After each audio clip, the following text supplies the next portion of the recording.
Kigambibwa nti ku lw'omukaaga lwa wiiki eno waliwo abantu abatannategeerekeka abasobodde okuyingira mu kompyuta za kampuni emu emanyiddwa nga Pegasus Technologies ne bakuuliita ne ssente ezitannategeerekeka nga za kampuni ez'enjawulo.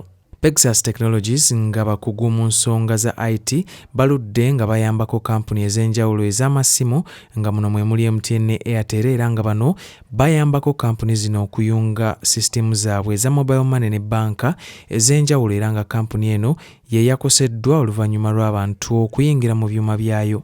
Bo aba MTN, Airtel ne Stanbic Bank bavuddeyo ne bategeeza abantu nga bwe bafunye obuzibu era ng'obuzibu buno bwakosezza engeri gye batambuzaamu ebyensimbi era nga mu kaseera kano bayimirizza okutambuza ensimbi mu nkola ya mobile money n'eya e-wallet.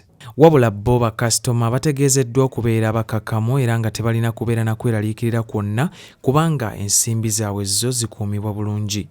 Mu kaseera kano kunoonyereza kukyagenda mu maaso okuzuula ekituufu okumanya ddala baani ababadde emabega w'ebikolwa bino nga kw'otadde n'engeri gye basobola okuzuula ensimbi ezaabuze.